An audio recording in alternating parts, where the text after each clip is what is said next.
Apocalipsis y sus fascinantes misterios.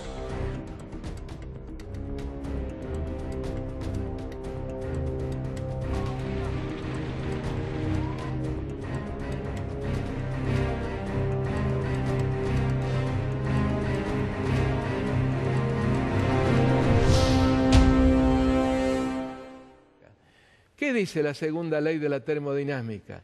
Que a menos que un sistema reciba energía exterior, se agota.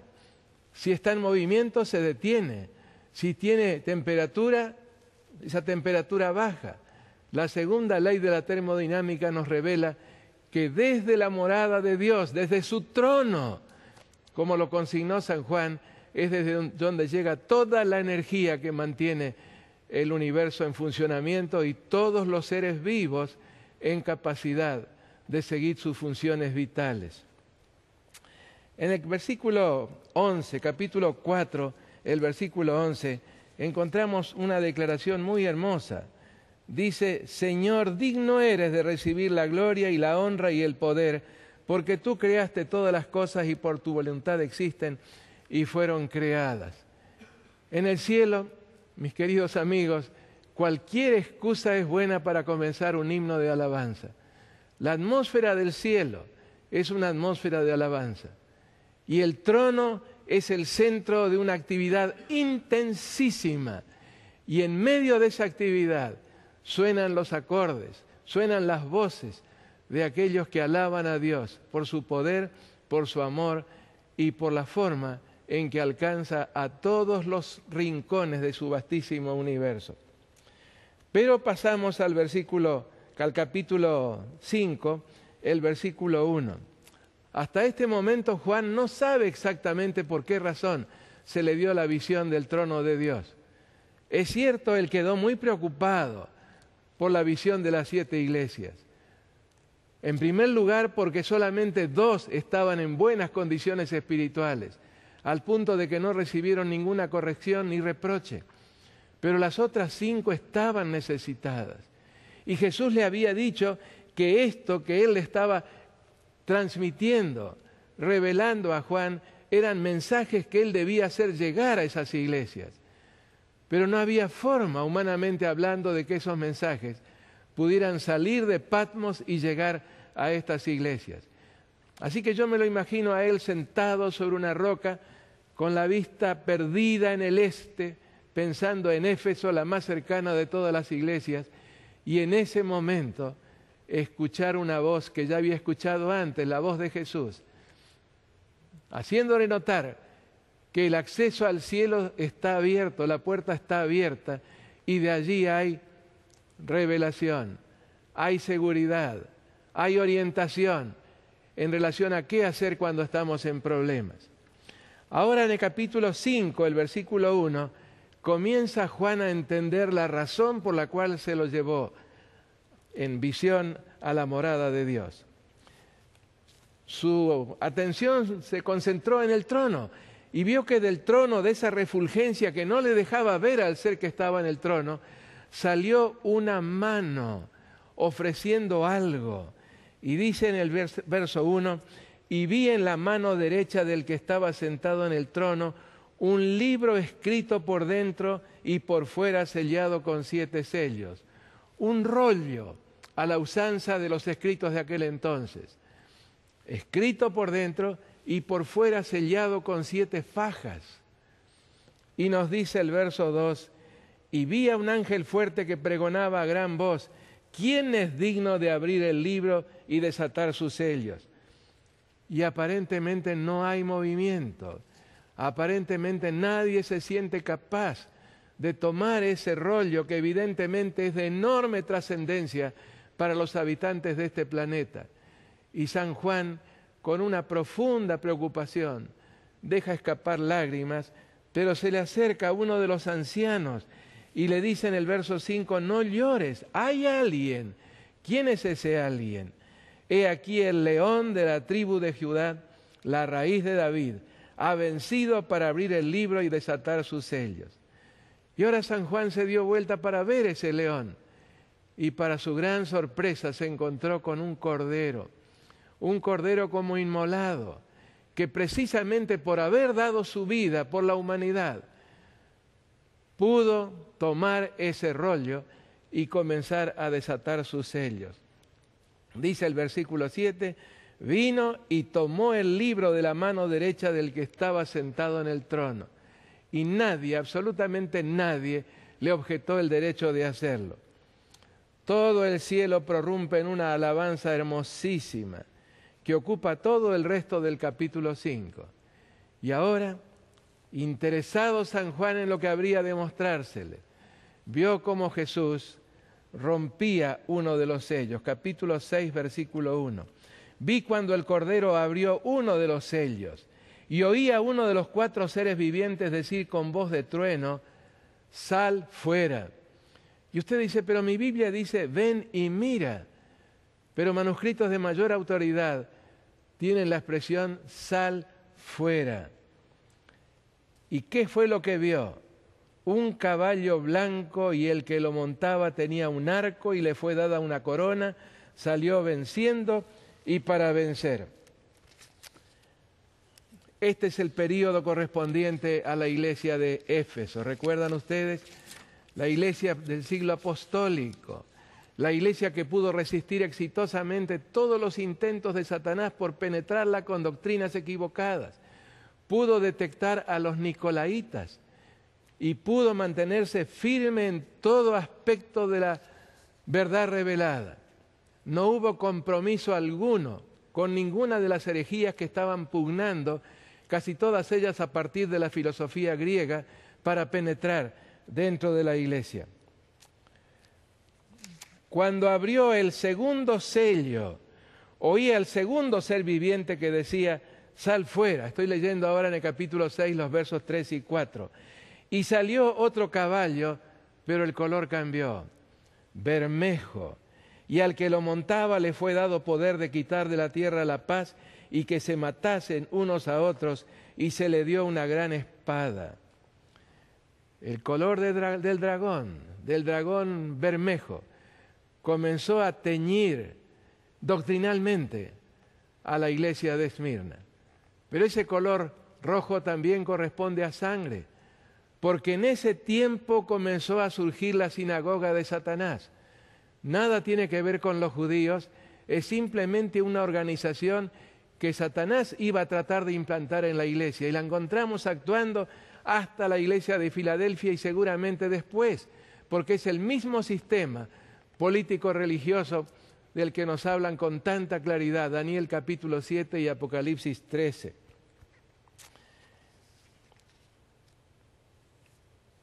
Cuando abrió el tercer sello, estoy ahora en los versículos 5 y 6, oí al tercer ser viviente que decía, sal fuera. Y miré, y aquí un caballo negro, y el que lo montaba tenía una balanza en la mano.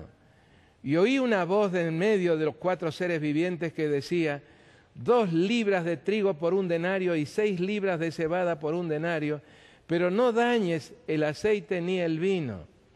Estamos en el tiempo de Pérgamo, 313 a 538.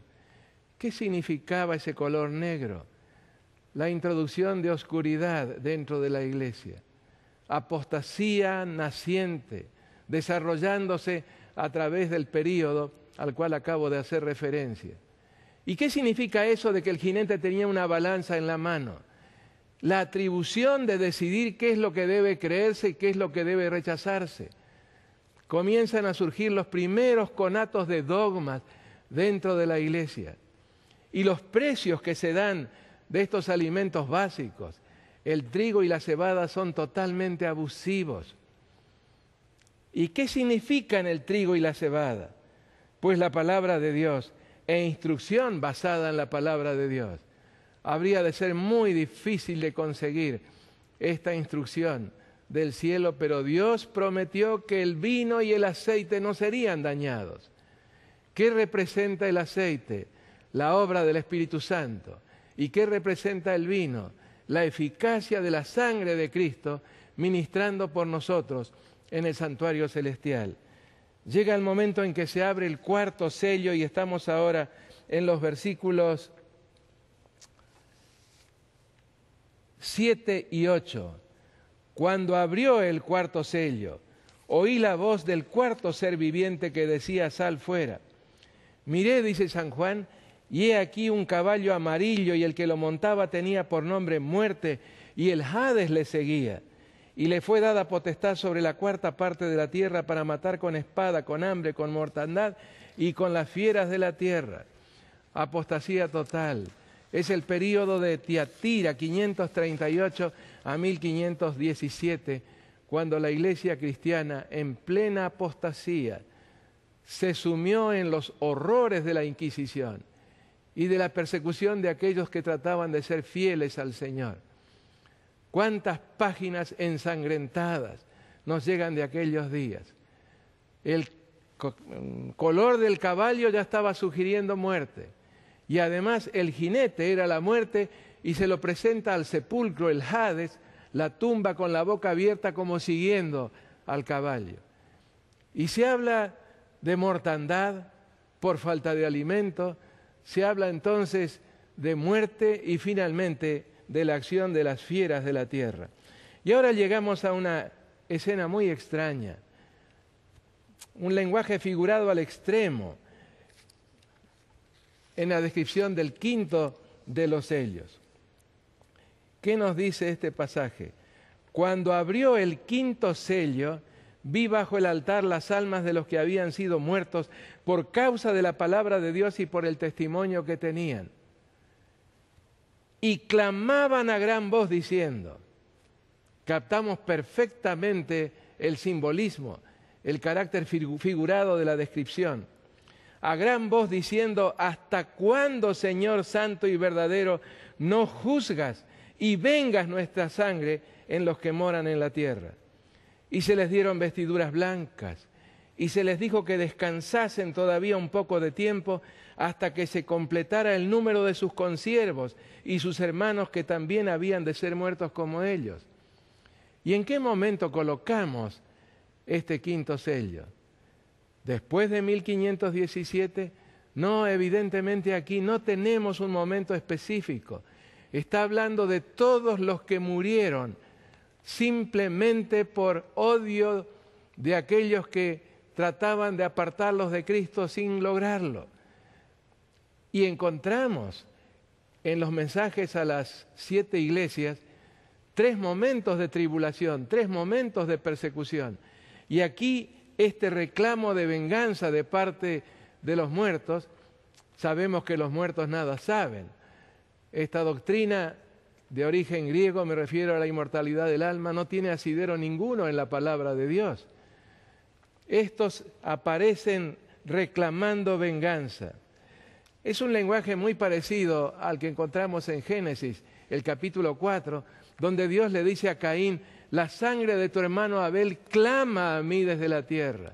Es decir, reclama acción, reclama intervención.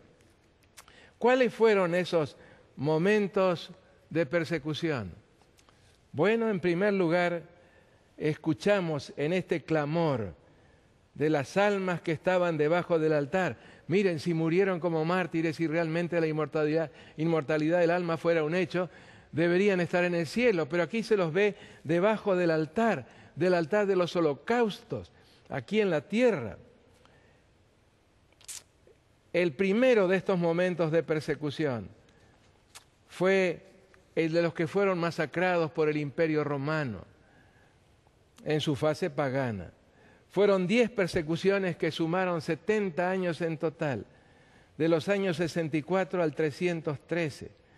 La tribulación anticipada a la iglesia de Esmirna al decirle que habrían de ser perseguidos por 10 días, es decir, por 10 años.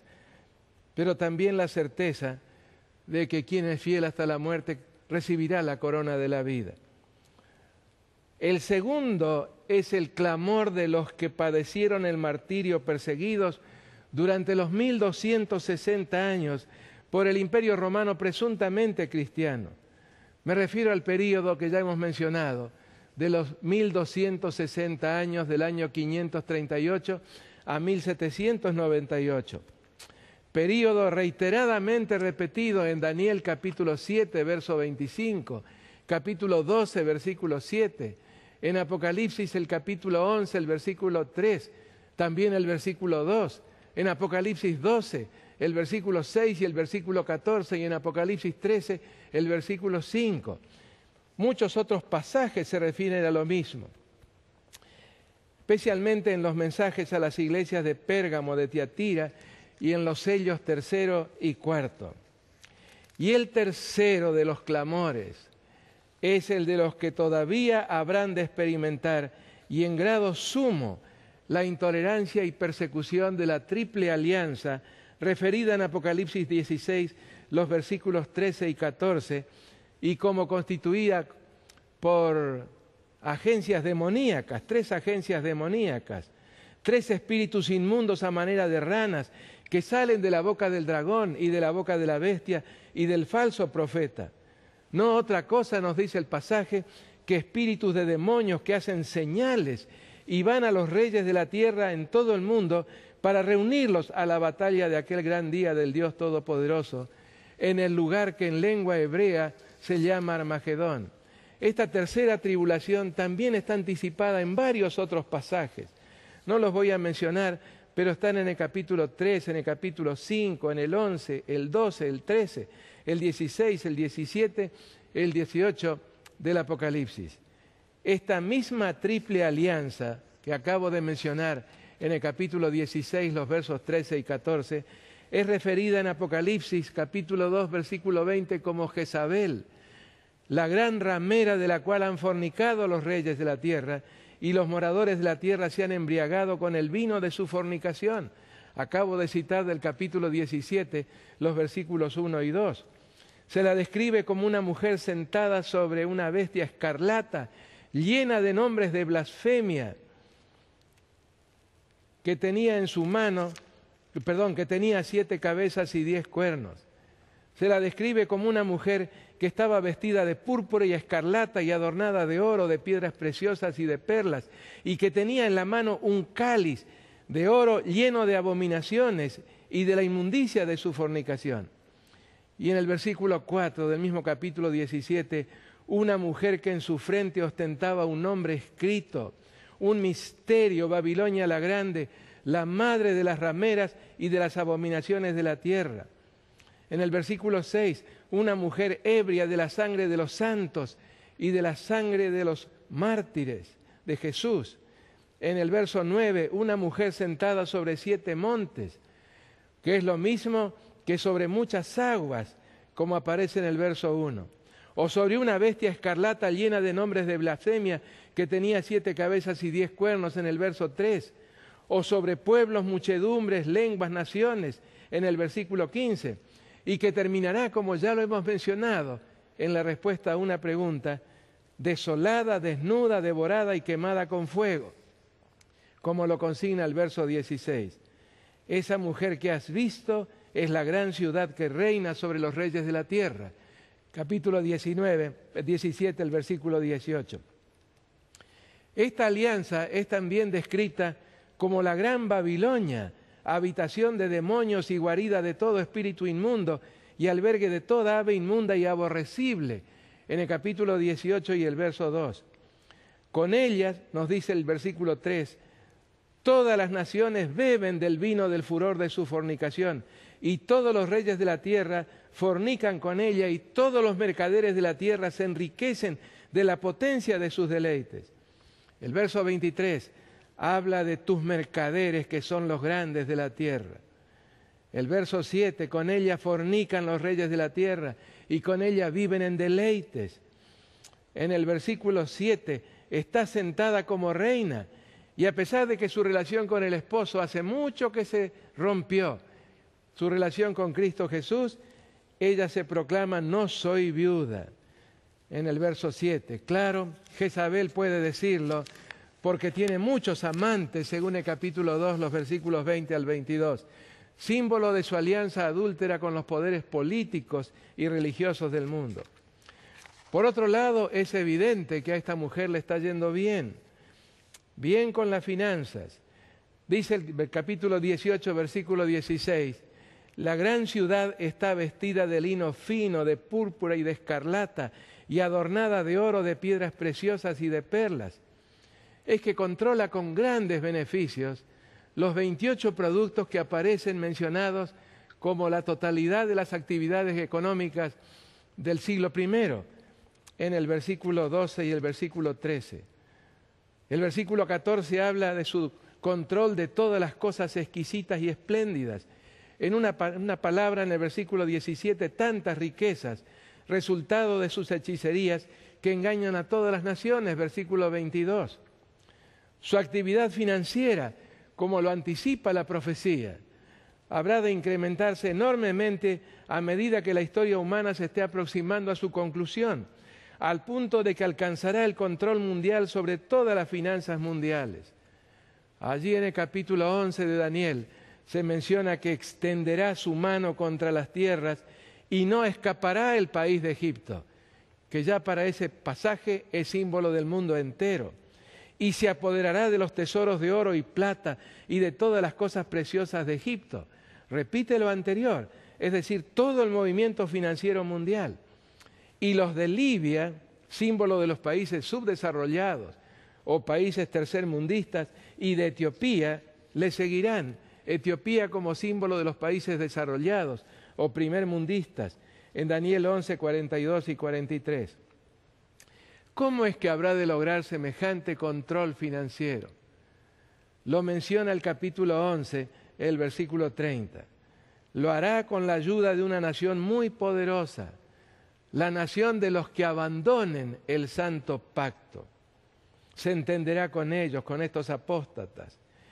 Esa nación, superpotencia mundial para ese tiempo, es descrita en el versículo 41 como la tierra gloriosa. Y en el capítulo 13, versículo 2, es descrita como una bestia que subía de la tierra y tenía 2 cuernos semejantes a los de un cordero. Pero en el tiempo cuando el desenlace del gran drama cósmico estuviera llegando a su conclusión, habría de llegar a hablar como dragón. A través de una entidad religiosa referida como la imagen de la bestia, imagen, otra forma de referirse a la nación apóstata, de los que abandonen el pacto santo, impondrá una marca religiosa que será la señal de lealtad a la triple alianza ya mencionada, marca que será precondición imprescindible para toda y cualquier actividad financiera, incluyendo el acceso a las cuentas bancarias. En palabras del Apocalipsis, la nación apóstata, la de los que abandonan el pacto santo, única superpotencia mundial para ese tiempo, obligará al mundo entero a doblegarse al poder religioso, político religioso romano descrito como la Gran Babilonia en Apocalipsis 18:2. El escenario que resultará de esta imposición se describe así en el capítulo 13, los versículos 15 al 17. Y se le permitió infundir aliento a la imagen de la bestia, para que la imagen hablase e hiciese matar a todo el que no la adorase. Y hacía que a todos, pequeños y grandes, ricos y pobres, aquí están esos 2 extremos del espectro económico, los países subdesarrollados y los países desarrollados o primermundistas, ricos y pobres, libres y esclavos, se les pusiese una marca en la mano derecha o en la frente, y que ninguno pudiese comprar ni vender, sino el que tuviese la marca o el nombre de la bestia o el número de su nombre. Es de imaginarse, queridos amigos, lo que esto significará para la minoría referida como los santos del Altísimo, el pueblo de los santos del Altísimo, en Daniel capítulo 7, los versículos 26 y 27. El pueblo que conoce a su Dios, en Daniel 11, el versículo 32. Los siervos de nuestro Dios sellados en sus frentes, según Apocalipsis 7:3, sellados con el sello del Dios vivo en el verso 2. Estos habrán de ser los tiempos de la tercera tribulación. La gran tribulación mencionada en el capítulo 7 del Apocalipsis, el verso 14. Tiempos en los que antes del último gran conflicto, cito de Elena White de Maranatha, la página 197.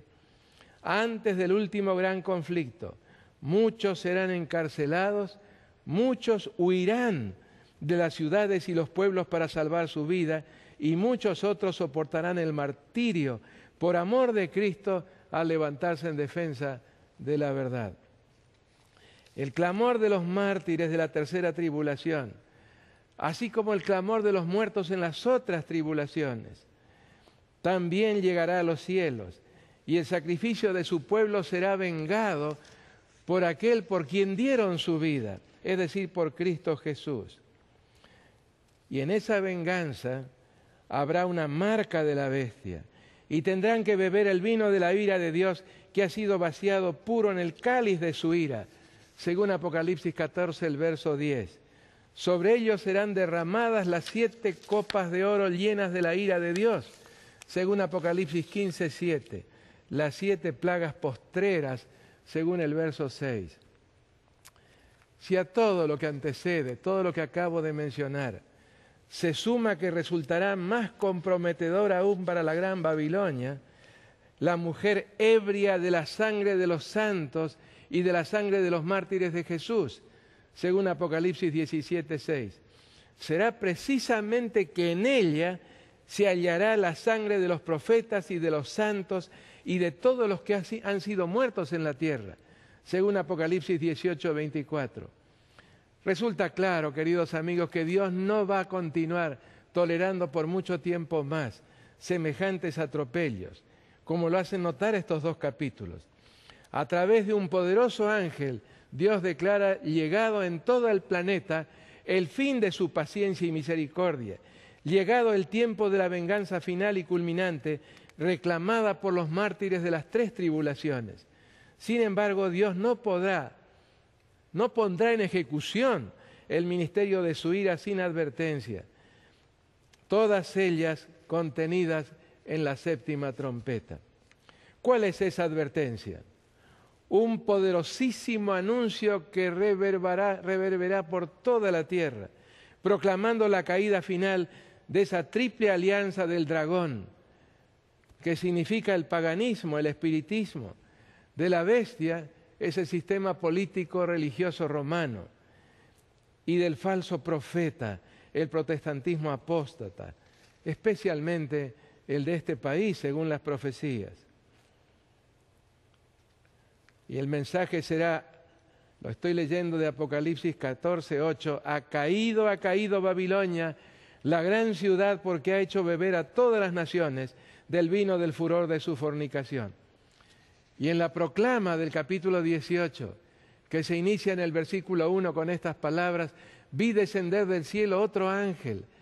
Destaca la gran potencia que trae ese ángel y cómo alumbra la tierra con su gloria.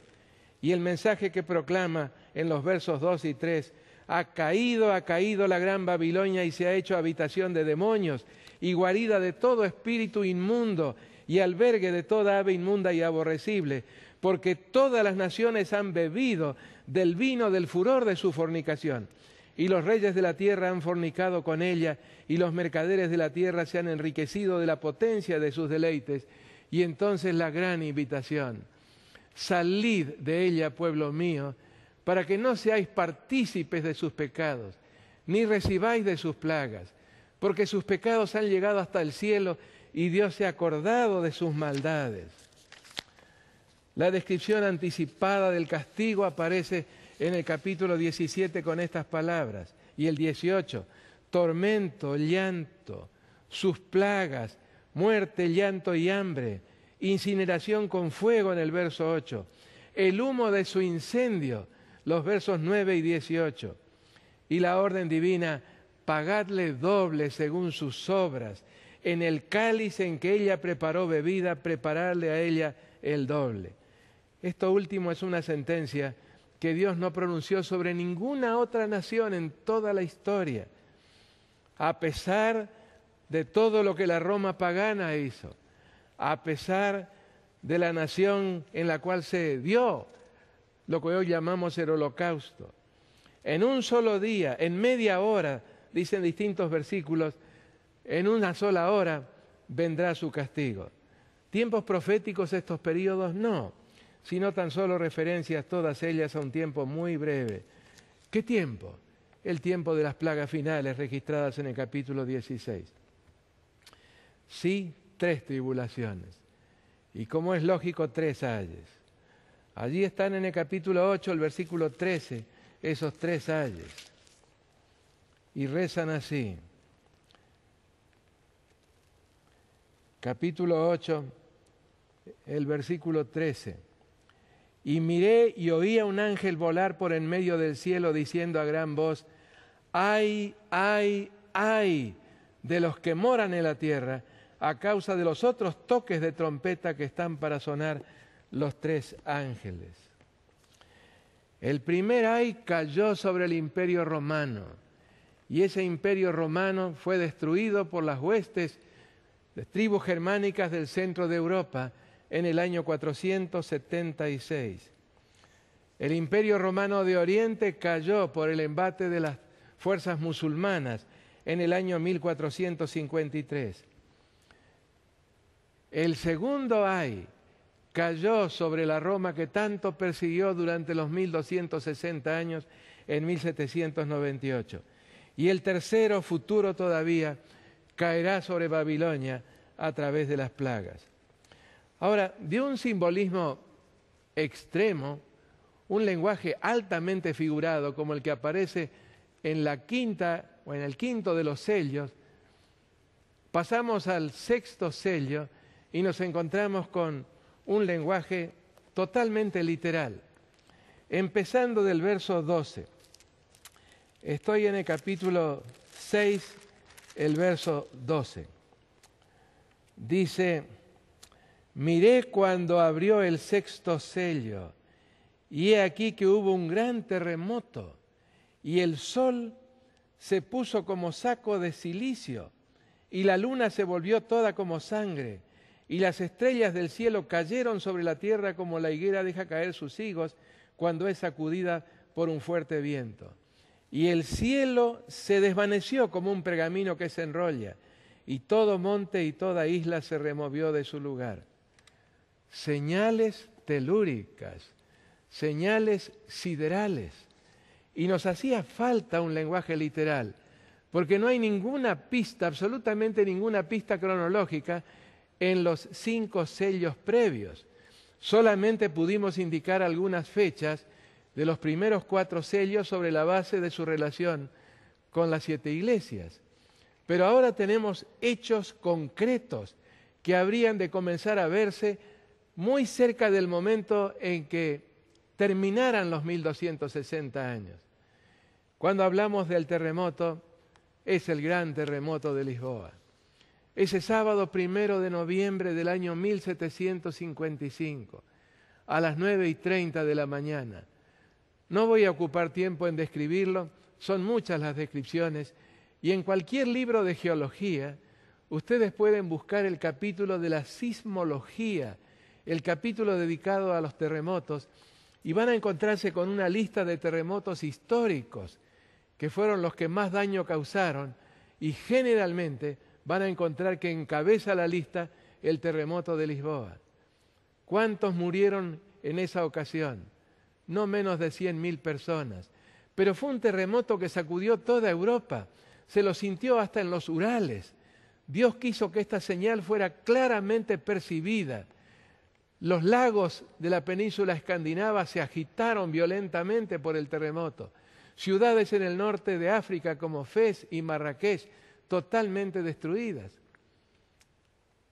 Y los seres humanos comenzaron a pensar, si Dios es el que produce un terremoto de esta naturaleza, mejor será que nos olvidemos de Él y comencemos a tratar de cumplir las promesas bíblicas a través de nuestras propias fuerzas.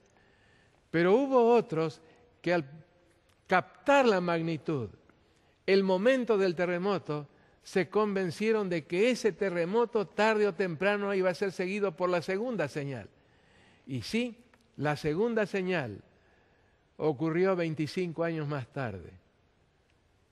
Toda la semana del 12 al 19 de mayo del año 1780 se vio algo así como hollín que se iba depositando en las orillas de los lagos, y en las orillas del mar.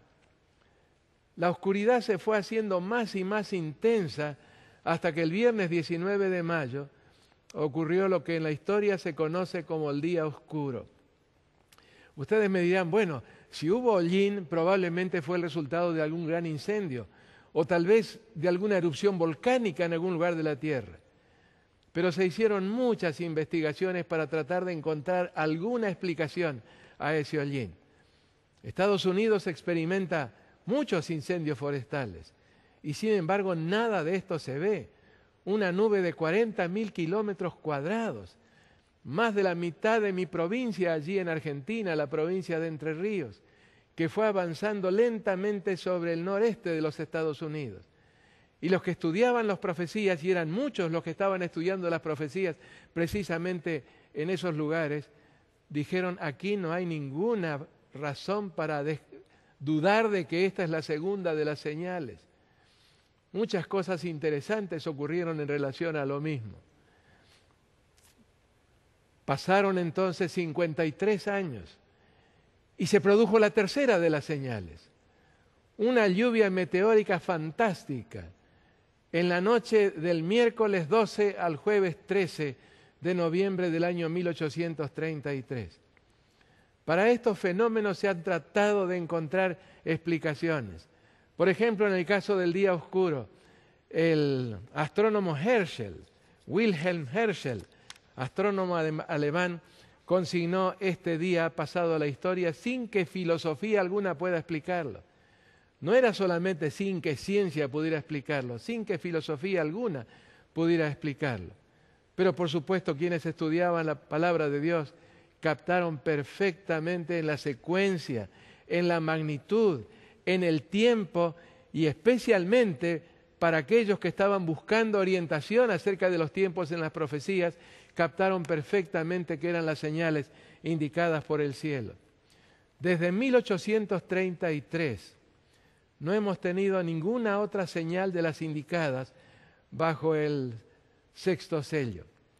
La que falta todavía es descrita en el capítulo 6, en el versículo 14, y el cielo se desvaneció como un pergamino que se enrolla, y todo monte y toda isla se removió de su lugar. ¿Cómo ocurrirá esto? Pareciera por el lenguaje que se producirá algo así como un rasgamiento de la atmósfera, de tal manera que se pueda ver ya sin ningún tipo de aberración ni cromática ni atmosférica la señal del Hijo del Hombre cuando aparezca allí en esos cielos del oriente del tamaño de apenas la mitad de una palma de una mano, pero que va a ir acercándose más y más y resolviéndose en sus elementos integrantes, es decir, esos millares y millares y millones de ángeles que habrán de acompañarlo en su regreso. ¿Y cuál es la reacción aquí en la tierra? ¿Cuál será la reacción? Aparece indicada en el versículo 15. Y los reyes de la tierra y los grandes. Y pensamos en lo que leímos en el capítulo 16, de demonios que van a los reyes de la tierra en todo el mundo para congregarlos. Aquí dice, y los reyes de la tierra y los grandes, los ricos, los capitanes, los poderosos y todo siervo y todo libre, se escondieron en las cuevas y entre las peñas de los montes, y hablaban a los montes, les decían a las peñas, caed sobre nosotros y escondednos del rostro de aquel que está sentado en el trono y de la ira del Cordero. Y entonces una pregunta que parece salir de todas las gargantas. El gran día de su ira ha llegado, ¿y quién podrá sostenerse en pie? La pregunta es indudablemente retórica. ¿Qué es una pregunta retórica? Una pregunta que ya tiene en sí misma la respuesta. Partiendo de todas las gargantas, parecería que no habrá nadie, absolutamente nadie, en condiciones de resistir la manifestación del día del Señor, el glorioso retorno de Cristo en gloria y majestad. El último sello, el séptimo sello, lo encontramos en el capítulo 8, el versículo 1. Cuando abrió el séptimo sello, se hizo silencio en el cielo como por media hora. no es una media hora profética, es un tiempo breve. Más adelante vamos a ver cómo, mediante un juramento muy solemne, el juramento más solemne que encontramos en toda la Escritura, registrado en el capítulo 10, el verso 6, Jesús anunció el fin del tiempo profético precisamente en 1844. ¿Qué es este silencio? ¿Cuál es la razón de este silencio? Es que roto el séptimo sello, ahora puede desplegarse el libro. ¿Y qué encontramos en ese libro? Encontramos la evidencia documental de la perfecta justicia de Dios al resolver el problema del pecado. Nadie podrá objetarle absolutamente nada en relación a su intervención dramática y final en los destinos de este planeta para rescatar a sus hijos. Y usted me dice, pero ¿y por qué de una vez por todas el Señor no rompe el séptimo sello y viene a buscar a sus hijos aquí en la tierra? Hijos que estarán muy perseguidos en esas circunstancias. Bueno, ustedes se dan cuenta que entre el capítulo 6, versículo 17, y el capítulo 8, versículo 1, hay un paréntesis. Y ese paréntesis está representado por la respuesta divina a la pregunta con la que termina el sexto sello. El gran día de su ira ha llegado, ¿y quién podrá mantenerse en pie?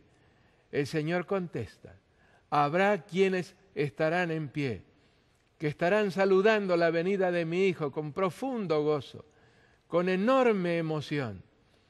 ¿Y quiénes son ellos? Los sellados con el sello del Dios vivo. Todo este capítulo 7, vuelvo a decirlo, está intercalado entre el sexto y el séptimo sellos, para decirnos que habrá quienes estarán en condiciones de recibir al Señor en gloria. Y será porque habrán recibido un sello, el sello del Dios viviente, que indica plena aprobación de esa vida, indica total posesión. Quienes reciban ese sello estarán más allá de los ataques y del poder de Satanás. ¿Y qué se dice acerca de ellos? Bueno, hay un compás de espera indudablemente, porque dice el capítulo 7, el versículo 2, que otro ángel que subía de donde sale el sol, es decir, antecediendo a Cristo en su venida, y tenía el sello del Dios vivo, clamó a gran voz a los 4 ángeles a quienes se les había dado el poder de hacer daño a la tierra y al mar, que no dejaran que se escaparan esos vientos y que hicieran todo ese daño hasta que terminara la tarea del sellamiento. Y enseguida nos encontramos, y esto lo mencionamos contestando una pregunta, pero ahora lo repasamos para que se nos grabe más. Encontramos a partir del verso 4 y hasta el verso 8 lo que llamamos o podemos llamar la parte auditiva de esa visión. Porque Juan no ve nada, simplemente oye. Van pasando los nombres de las tribus y se dice que los sellados son 12.000 de cada tribu, siendo 12 tribus, 12.000, 144.000. ¿Y cuánto se ha discutido, se ha investigado, se ha tratado de establecer cuando la palabra de Dios es tan clara? Porque cuando Juan se da vuelta para verlos, se lleva una gran sorpresa como la que registra el versículo 9. Después de esto, después de la parte auditiva, miré y he aquí una gran multitud, la cual nadie podía contar, de todas naciones y tribus y pueblos y lenguas, que estaban delante del trono y en la presencia del Cordero, vestidos de ropas blancas y con palmas en las manos.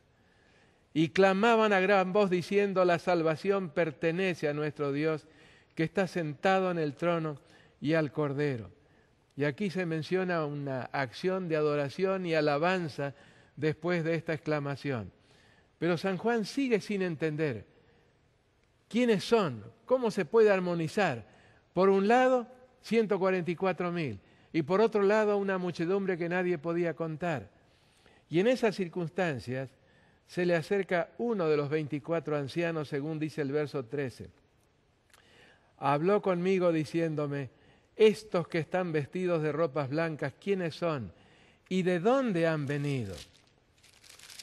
Y entonces, en el capítulo 14, en el versículo 14, encontramos a San Juan contestando, Señor, tú lo sabes. Yo todavía tengo el interrogante. No sé cuál es la relación entre los 144.000 y la gran multitud. Y la respuesta que recibe es esta. Y él me dijo, estos son los que han salido de la gran tribulación y han lavado sus ropas y las han emblanquecido en la sangre del Cordero. ¿Cuál es la gran tribulación? Esa tercera que acabamos de mencionar. ¿Recuerdan? La primera, la provocada por el Imperio Romano pagano. La segunda, provocada por ese poder político religioso romano que habría de dominar cuerpos y conciencias durante 1260 años hasta 1798. Esta gran tribulación es la última, todavía futura, que tendrá que ser experimentada por el pueblo de Dios antes de que el Señor intervenga para vengar a todos los muertos en la primera, en la segunda y en la tercera, en la gran tribulación. Estos son los que han salido de la gran tribulación y han lavado sus ropas y las han emblanquecido en la sangre del Cordero. Y ahora entendemos un poco mejor ese silencio del capítulo 8, versículo 1, en el momento en que se abre el séptimo sello. Es un silencio de enorme expectativa. Los ángeles saben que ahora van a ver actuar a Jesús como jamás lo vieron actuar. De hecho, en el mensaje del tercer ángel dice, sin mezcla de misericordia. Cuando leemos en Isaías 28, el versículo 21, habla de una extraña obra. Será difícil de conciliarla con el carácter de Jesús. Pero Él es el vengador de su pueblo. Ahora entendemos por qué razón ese silencio. Hay una expectación, hay un tremendo interés en ver qué es lo que será el paso siguiente.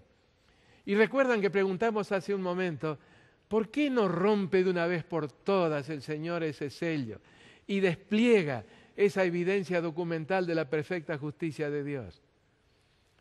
Porque esa evidencia documental necesita de otra evidencia que la respalde. Y es una evidencia viviente. Mientras que ese rollo se despliega en el cielo, Jesús tendrá que poder señalar aquí en la tierra la evidencia viviente, representada por los 144.000 o la gran multitud. Cuando estas dos evidencias se combinen, ese será el momento en que Jesús vendrá para buscar a su pueblo y vengar a su pueblo. Y ahora nos encontramos con la descripción de la venganza en la serie de las 7 trompetas. ¿Se dan cuenta, amigos, que esta noche hemos avanzado bastante? Ha quedado perfectamente claro cuáles son las 3 tribulaciones. Y las repito una vez más.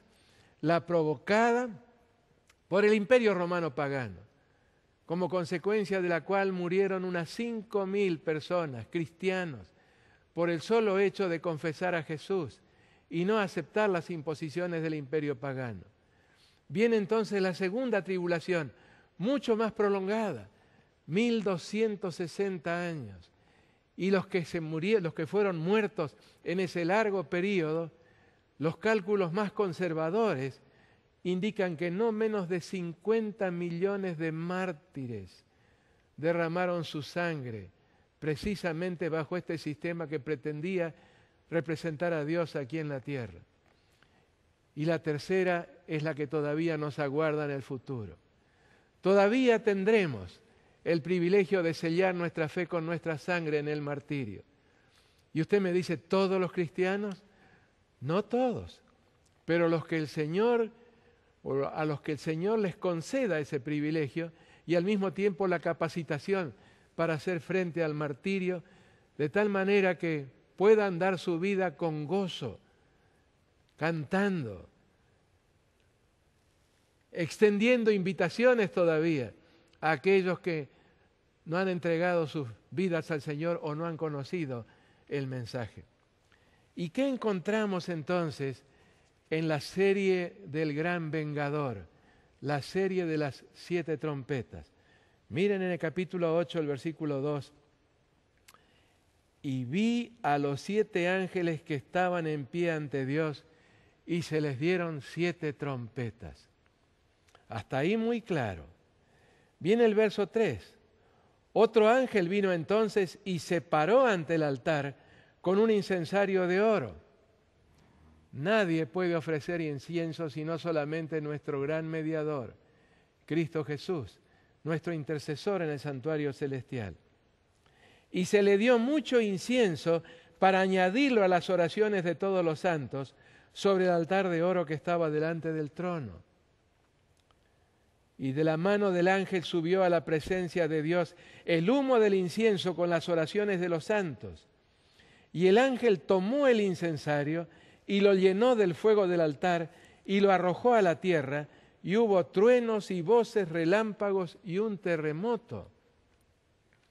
¿Con qué impresión nos quedamos al leer este pasaje? Que se termina la intercesión, porque el ángel, Cristo Jesús, según el versículo 5, toma el incensario, lo llena del fuego del altar, lo arroja a la tierra. Ya no hay más intercesión, ya no hay más mediación. Y hubo truenos y voces y relámpagos y un terremoto. ¿Quiere decir esto, apreciados amigos, que las trompetas recién van a sonar una vez terminado el tiempo de gracia? Y si no, ¿qué explicación podemos darle? Vamos a leer el versículo 2 seguido por el versículo 5. Y vi a los 7 ángeles que estaban en pie ante Dios y se les dieron 7 trompetas. Y ahora el verso 6, y los 7 ángeles que tenían las 7 trompetas se dispusieron a tocarlas. El pensamiento del verso 2 se continúa naturalmente, lógicamente en el verso 6. ¿Querrá decir esto que lo que encontramos en los versos 3 al 5 es un paréntesis? Y si es un paréntesis, ¿no está en un sitio equivocado? ¿No debiera estar en otro lugar en la Biblia? ¿Por qué aquí? Hay teólogos que tienen la convicción de que aquí hay un problema de cambio de posición de este pasaje bíblico, que no corresponde aquí. Vamos a ver si podemos ubicar este momento de los truenos y voces y relámpagos y un terremoto. Vamos al capítulo 11 y leemos el versículo 15, donde nos habla del 7º ángel que toca la trompeta. Y lo que ocurre entonces, los reinos del mundo han venido a ser de nuestro Señor y de su Cristo, y Él reinará por los siglos de los siglos. Y seguimos en la lectura y llegamos al verso 19. Y el templo de Dios fue abierto en el cielo, y el arca de su pacto se veía en el templo, es decir, se pudo ver hasta dentro del lugar santísimo. Y hubo relámpagos, voces, truenos, un terremoto y grande granizo. Quiere decir entonces que hay fundamento para ver esos 3 versículos.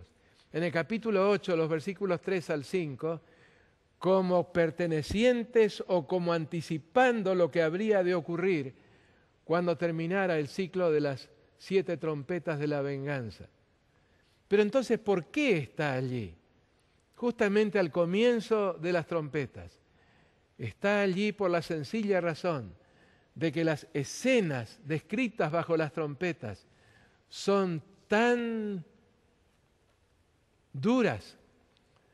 Hay tanto derramamiento de sangre, hay tanto sufrimiento, que hasta uno quedaría con la impresión de que efectivamente cesó toda misericordia y cesó toda intercesión.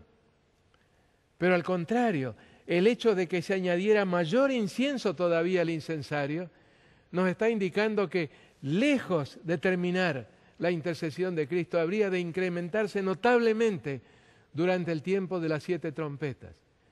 ¿Y cuándo terminaría recién?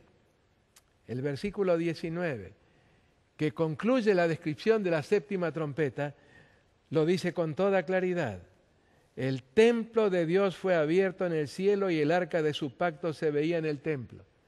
Y entonces ahí hubo relámpagos, voces, truenos, un terremoto y grande granizo. Usted me dice, ¿quiere decir esto que el templo de Dios en el cielo quedó desierto? Ya no había más nadie dentro. Bueno, si vamos al capítulo 15, nos encontramos con la sorpresa de que todavía hubo quienes salieron del templo. Capítulo 15, versículo 5. Después de estas cosas miré, y he aquí fue abierto en el cielo el templo del tabernáculo del testimonio. Exactamente como la primera parte del verso 19 del capítulo 11. ¿Y qué pasó entonces? Y del templo salieron los 7 ángeles que tenían las 7 plagas, vestidos de lino limpio y resplandeciente, y ceñidos alrededor del pecho con cintos de oro. Y uno de los 4 seres vivientes dio a los 7 ángeles copas de oro llenas de la ira de Dios que vive por los siglos de los siglos. ¿Qué ocurrió entonces? Y el templo se llenó de humo por la gloria de Dios y por su poder, y nadie podía entrar en el templo hasta que se hubiesen cumplido las 7 plagas de los 7 ángeles. Pero queremos estar todavía más seguros del momento en que habrán de ocurrir esos eventos de carácter telúrico, geológico, como truenos y como terremotos y como granizo, etc. Avanzo en la descripción de las plagas y llego al versículo 17. El 7º ángel derramó su copa por el aire y salió una gran voz del templo del cielo del trono diciendo, hecho está. Terminó. Se acabó la intercesión. Entonces, dice el verso 18, hubo relámpagos y voces y truenos y un gran temblor de tierra, un terremoto tan grande cual no lo hubo jamás desde que los hombres han estado sobre la tierra. ¿Y qué ocurrió entonces? Y la gran ciudad, la triple alianza, la gran Babilonia, y la gran ciudad fue dividida en 3 partes, y las ciudades de las naciones cayeron, y la gran Babilonia vino en memoria delante de Dios para darle el cáliz del vino del ardor de su ira. Y toda isla huyó, y los montes no fueron hallados. Y cayó del cielo sobre los hombres un enorme granizo, como el peso de un talento, y los hombres blasfemaron contra Dios por la plaga del granizo, porque la plaga fue sobremanera grande. ¿Cuál es la conclusión a la cual llegamos de este cotejo de los varios pasajes? Que en la 7ª trompeta están incluidas las 7 plagas postreras.